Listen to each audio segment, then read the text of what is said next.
नमस्कार विद्यार्थी मित्रांनो तुमचं आपल्या यूट्यूब चॅनलवर स्वागत आहे। आज आहे 17 मार्च 2024। आजच्या दिवसाचे जेवढेही करंट अफेअर्सचे क्वेश्चन्स आहेत ते आज आपण बघणार आहोत आणि त्या संबंधित माहितीसुद्धा आपण जाणून घेणार आहोत। तुम्ही जर आपल्या यूट्यूब चॅनलवर नवीन असाल तर चॅनलला लगेच सबस्क्राईब करून घ्या आणि सोबतच बेल आयकॉनची बटन प्रेस करा आणि व्हिडिओला लाईक आणि शेअर करायला विसरू नका। तर मित्रांनो, आज आपण व्हिडिओला सुरुवात करूया। तर विद्यार्थी मित्रांनो, कालच्या व्हिडिओमध्ये तुम्हाला एका प्रश्नाचे उत्तर कमेंटच्या माध्यमातून द्यायला सांगितले होते। तो प्रश्न आज आपण बघूया। खालीलपैकी कोणाला promising investor of the year हा पुरस्कार मिळालेला आहे? तर खालीलपैकी ऑप्शन क्रमांक सी, सचिन साळुंके यांना promising investor of the year हा पुरस्कार मिळालेला आहे।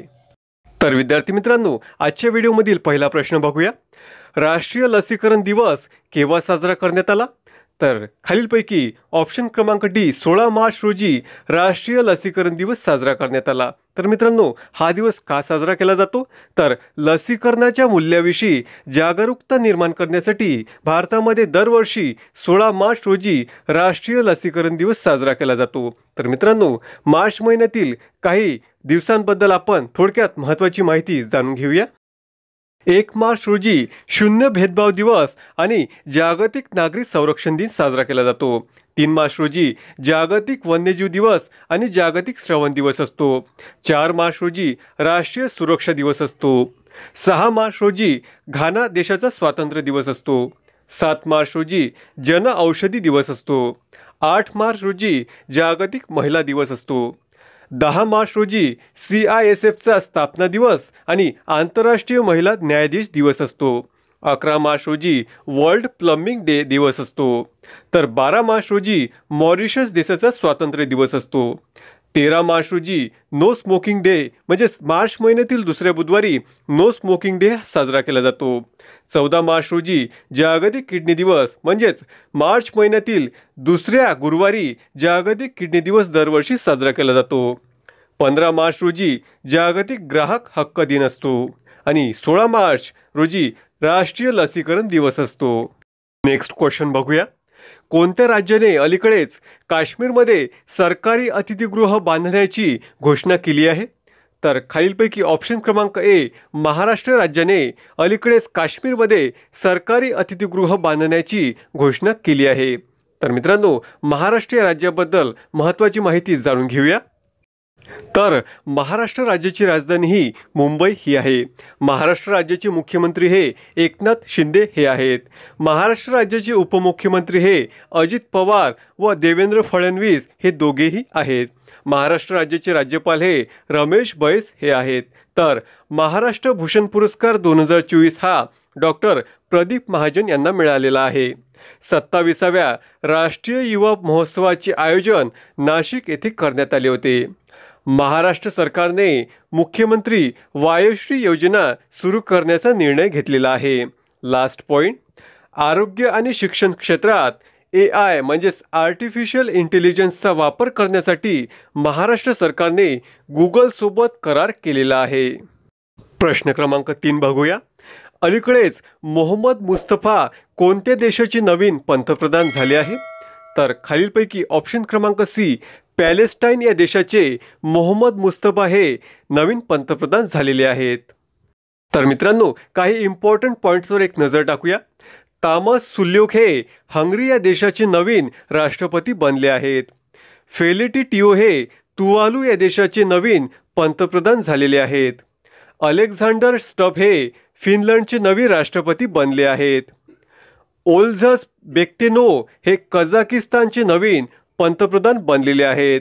आणि लास्ट पॉइंट म्हणजे नायब बुकेले हे अल साल्वाडोरचे नवीन राष्ट्रपती झालेले आहेत। नेक्स्ट क्वेश्चन बघूया।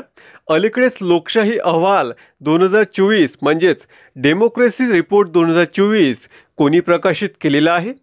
तर खालीलपैकी ऑप्शन क्रमांक ए, व्हीडेम इन्स्टिट्यूटने लोकशाही अहवाल 2024 प्रकाशित केलेला आहे। तर मित्रांनो, व्हीडेम इन्स्टिट्यूटबद्दल आपण थोडक्यात महत्त्वाची माहिती जाणून घेऊया। तर मित्रांनो, व्हीडेम ही संस्था दरवर्षी लोकशाही अहवाल प्रकाशित करते आणि जे जागतिक लोकशाही बदल प्रकट करते.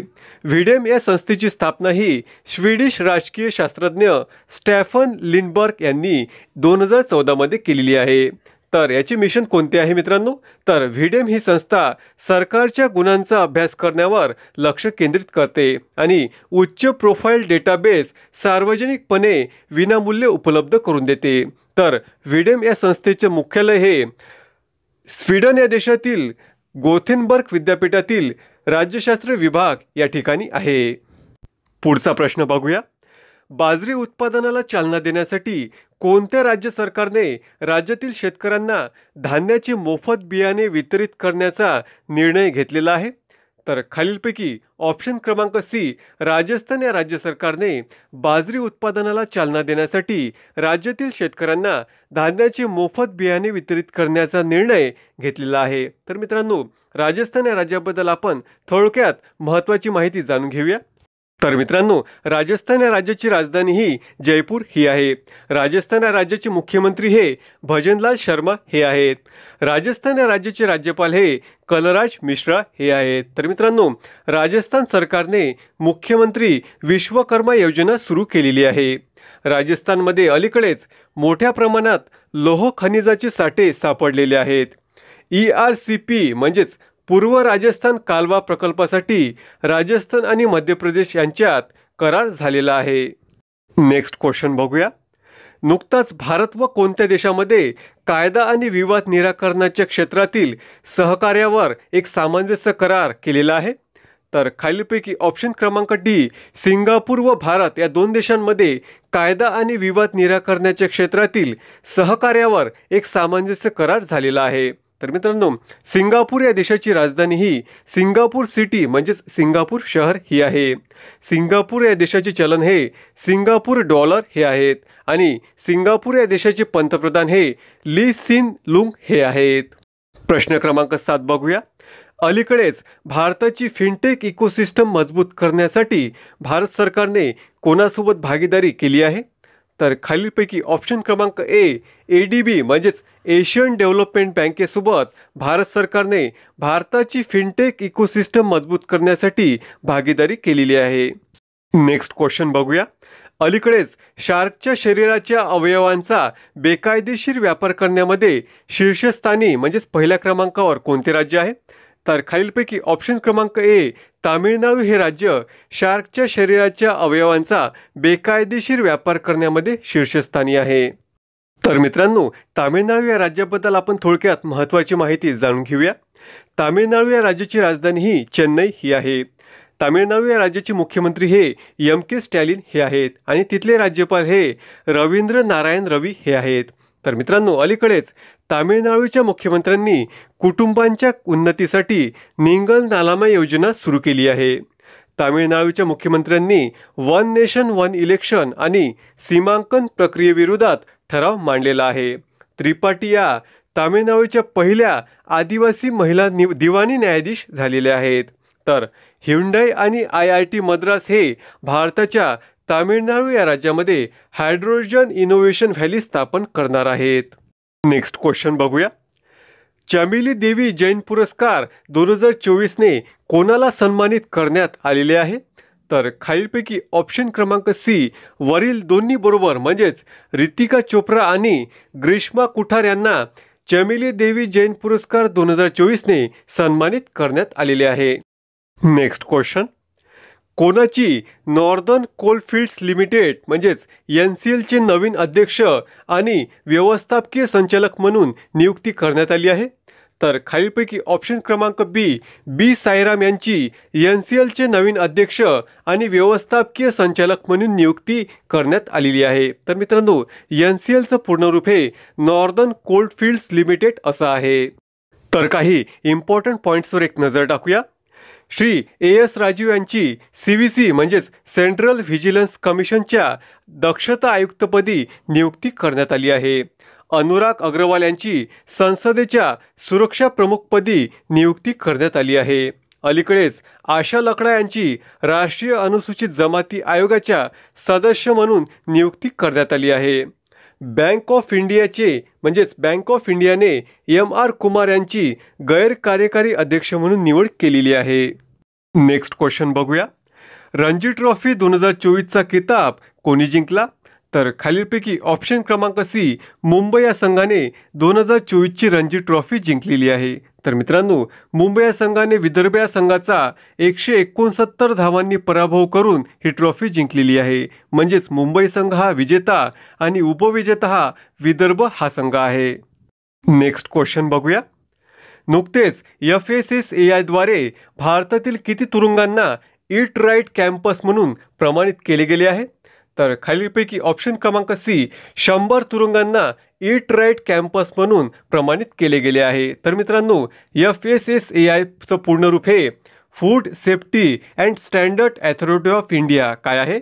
Food safety and standard authority of इंडियाद्वारे भारतातील 100 तुरुंगांना ईट राईट कॅम्पस म्हणून प्रमाणित केले गेले आहे. प्रश्न क्रमांक 13 बघूया. कोणत्या देशाचा क्रिकेट खेळाडू मॅथ्यू वेडने प्रथम श्रेणी क्रिकेटमधून निवृत्ती जाहीर केली आहे? तर खालीलपैकी ऑप्शन क्रमांक ए, ऑस्ट्रेलियाचा क्रिकेट खेळाडू मॅथ्यू वेडने प्रथम श्रेणी क्रिकेटमधून निवृत्ती जाहीर केली आहे. नेक्स्ट क्वेश्चन बघूया. सादिम मोहम्मद यांचे नुकतेच निधन झाले. तर मित्रांनो, ते कोण होते? तर सादिम मोहम्मद हे गायक होते. पुढच्या प्रश्नाकडे वळूया. अलीकडेच अदानी ग्रीन एनर्जीने कुठे पवन ऊर्जा प्रकल्पाचे आयोजन केले आहे? तर खालीलपैकी ऑप्शन क्रमांक डी, गुजरात या राज्यामध्ये अदानी ग्रीन एनर्जीने पवन ऊर्जा प्रकल्पांचे आयोजन केलेले आहेत. तर मित्रांनो, गुजरात या राज्याबद्दल आपण थोडक्यात महत्त्वाची माहिती जाणून घेऊया. तर गुजरात या राज्याची राजधानी ही गांधीनगर ही आहे. गुजरात राज्याचे मुख्यमंत्री हे भूपेंद्रभाई पटेल हे आहेत आणि तिथले राज्यपाल हे आचार्य देवव्रत हे आहेत. तर मित्रांनो, राजकोटमधील सौराष्ट्र क्रिकेट असोसिएशन स्टेडियमचे नवीन नाव हे निरंजन शाह स्टेडियम असे असेल. गुजरातमधील फळ कच्ची खारेकला GI टॅग मिळालेला आहे. तर मित्रांनो, कच्ची खारेक हे एक प्रकारचं खजूर आहे. तर भारतातील सर्वात मोठा नाट्य महोत्सव भारत रंग महोत्सव हा गुजरातमधील कच्छ येथे सुरू झाला आहे. दक्षिण कोरियाची कंपनी सिमटेक ही गुजरातमधील सानन या ठिकाणी सेमीकंडक्टर प्लांट उभारणार आहे. विद्यार्थी मित्रांनो, तुम्ही जर आतापर्यंत आपल्या चॅनलला सबस्क्राईब केलं नसेल तर चॅनलला लगेच सबस्क्राईब करून घ्या आणि सोबतच बेल आयकॉनची बटन प्रेस करा आणि व्हिडिओला लाईक आणि शेअर करायला विसरू नका. तर मित्रांनो, आजचा तुमच्यासाठी प्रश्न आहे, अलीकडेच कोणाला संगीत नाटक अकादमी पुरस्काराने सन्मानित करण्यात आले आहे? तर या प्रश्नाचं उत्तर मित्रांनो तुम्हाला कॉमेंट बॉक्समध्ये द्यायचं आहे. धन्यवाद मित्रांनो.